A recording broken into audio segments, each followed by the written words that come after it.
Yo, Trump. We did it, baby. We did it.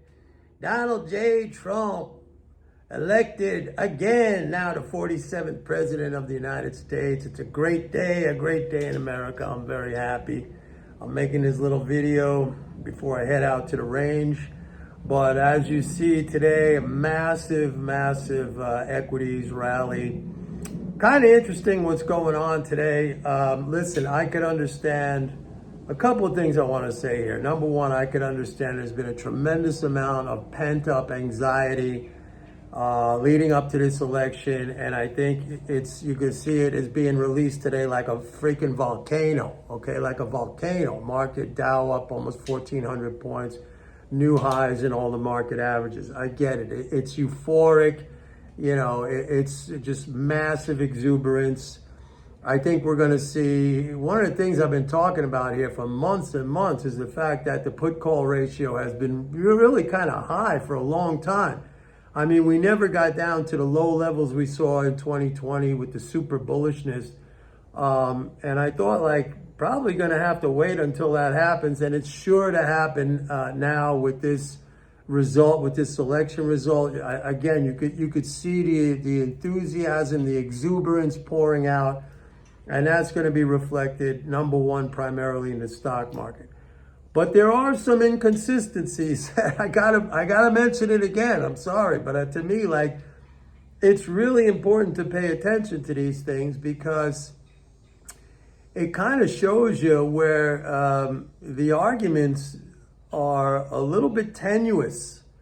All right, like supposedly this Trump trade is all about. We've been hearing about it's inflationary, right? He's going to raise spending. He's going to put on tariffs and blah blah blah. But yet inflationary, we see a big down day in gold. We see the dollar very strong. Like inflation is generally not good for a currency. Yes, we do see bonds down. So that's one thing that I would say would align with that inflationary outlook. But that's been happening now ever since the Fed cut rates back in September. I mean, there's been a lot of short selling of treasuries. We know this. I mean, it's in the data. We even have these guys bragging about it. We got guys like Paul Tudor Jones and Stanley Druckenmiller and Gundlach and all these guys. They're bragging about their shorts in the bond market. So that's been there now for, over a month, right? So, but the other things, if you're going to make the inflation argument and you come to me and you say, well, my gold is a great inflation hedge, and the Trump trade represents an inflation burst, why is gold going down? Okay? If inflation is bad for a currency, ostensibly inflation equals kind of like what you guys like to say, like a dilution of that currency, right? You use that word all the time. A dilution. Why is it going up? Why is the dollar going up? All right? So, and stocks, here's another thing that I find interesting because I love to look at these inconsistencies. To me, they're fascinating, again, because they reveal, you know, things about the argument that are very tenuous. I went through this yesterday on a video. Like, you can't say black is black and then, you know, somewhere down the road you say, no, black is really white. Okay, I mean, you can't do that. You have to have consistency in your argument. Otherwise, at least to me, all you're doing is reframing it to fit your, whatever your portfolio adjustment is, whatever your portfolio looks like, then you're reframing the argument to rationalize, you know, doing a certain thing, whether it's buying or selling.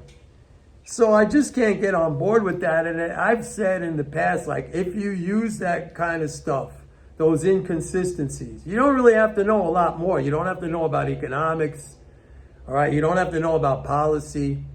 I'm telling you right now, if you use those inconsistencies and if you're patient, if you go against them, when you see that stuff, it's like the same thing, folks. It's like this. It's like when you know somebody's lying, do you trust that person? if that person tells you, if that person's been caught in a lie over and over and over again, but this time that person tells you, hey, Mike, I'm really serious this time. You got to believe me. I'm really serious this time. Are you going to believe that person? I mean, you caught him in a lie over and over and over again. You know, we've had so many of these things. Interest rate hikes were going to definitely cause a recession. All right. Now it's like, where's that argument when we had new all-time record highs and the economy was strong? Now interest rate cuts are going to be a put to the market. All right, we'll see what happens. Okay, we'll see what happens with that. The Trump trade is inflationary and gold is your best hedge against inflation. So why is it down 70, 80 bucks today?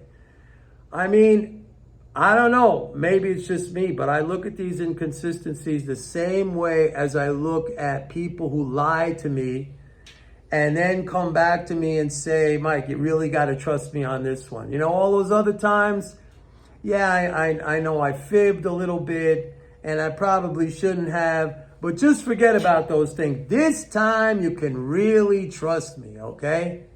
So, I mean, this is the way I look at it, and here's a final thing I'll leave off with this short video because I got to head out to the range.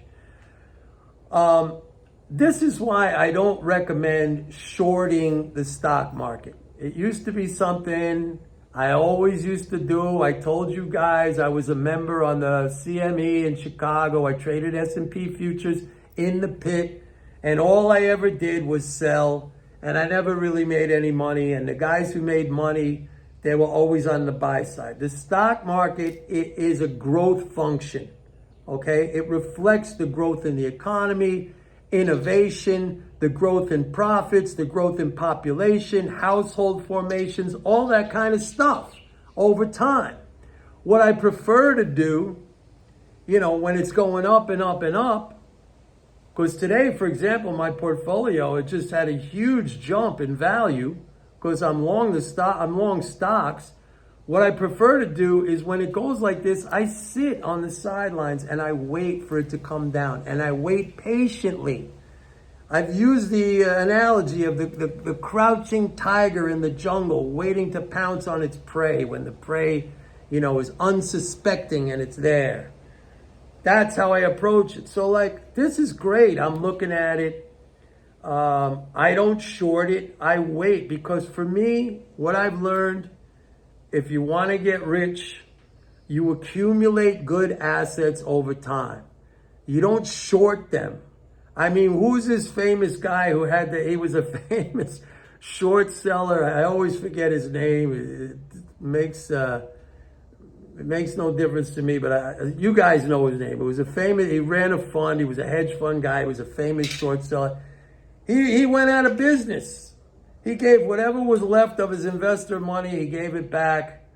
Jesus, I wish I could remember his name. You guys know, you commented on here once before. It doesn't work, man. You don't short a growth function, but you do wait to buy in correctly. You do wait to buy in at the right time. That takes patience.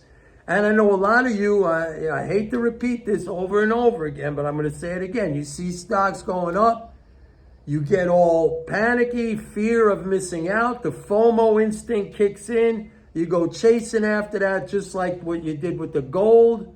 And I'm telling you, this is just the beginning of a correction in gold. You chase after that, and then what happens? And then you get chopped up, you end up losing money, you get disgusted, and you get out. That's how it is. So anyway, I'm excited. We had already some great developments. Just, you know, the Houthis in Yemen, they said they're calling off their naval operations, which, you know, they were attacking ships in over there in the Gulf. They said they're entering into a ceasefire with Israel. They're calling off any war operations against Israel. This is what comes from strength, folks. The other guy who's been in there the last 4 years, that is an example of what happens when you're weak. When you're weak, you invite bullying. You invite attacks. When you project strength and when you are strong, that leads to peace. Nobody wants to fuck with you, okay? And that's what this guy coming in, Trump, that's what he represents. I know some of you, you're going to disagree. You're going to make your cynical comments. That's fine.